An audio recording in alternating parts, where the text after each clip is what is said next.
Hello Parshu, ಹೇಳಿ ಸೋಲಮನ್. ಒಂದು ವಿಷಯ ಇತ್ತು ಹೇಳೋಕ್ಕೆ. ಪವಿತ್ರ ಕೇಸ್ ಬಗ್ಗೆ ಆಫೀಸಲ್ಲಿ ಪವಿತ್ರ ಡಾಕ್ಯುಮೆಂಟ್ಸು ಹುಡುಕಿಸಿ ನೋಡಿದೆ. ಅವಳ ಮನೆ ಅಡ್ರೆಸ್ಸು ಮತ್ತೆ ಅವಳ ಅಪ್ಪನ ಫೋನ್ ನಂಬರ್ ಸಿಕ್ಕಿದೆ. ವಾವ್, ಒಳ್ಳೇದಾಯ್ತಲ್ಲ ಮತ್ತೆ.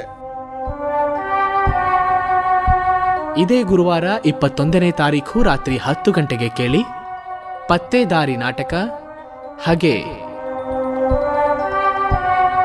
ಸುಧಾಕರ್ ಸರ್ ನಮಸ್ತೆ. ನಿಮ್ ಜೊತೆ ಇಂಪಾರ್ಟೆಂಟ್ ವಿಷಯ ಮಾತಾಡಬೇಕಿತ್ತು. ಈಗಷ್ಟೇ ಲೇಡಿ ಒಬ್ರು ಫೋನ್ ಮಾಡಿದ್ರು. ಥೆರಪಿಸ್ಟ್ ಅಂತೆ. ಪೇಪರ್ನಲ್ಲಿ ಆತ್ಮಹತ್ಯೆ ನ್ಯೂಸ್ ನೋಡಿದ್ದಾರೆ. ಅವರು ನನ್ನನ್ನು ಕಾಂಟ್ಯಾಕ್ಟ್ ಮಾಡಿದ್ರು. ಮರೆಯದೆ ಕೇಳಿ ಇದೇ ಗುರುವಾರ 21ನೇ ತಾರೀಖು ರಾತ್ರಿ 10 ಗಂಟೆಗೆ ಪತ್ತೇದಾರಿ ನಾಟಕ. ಹಾಗೆ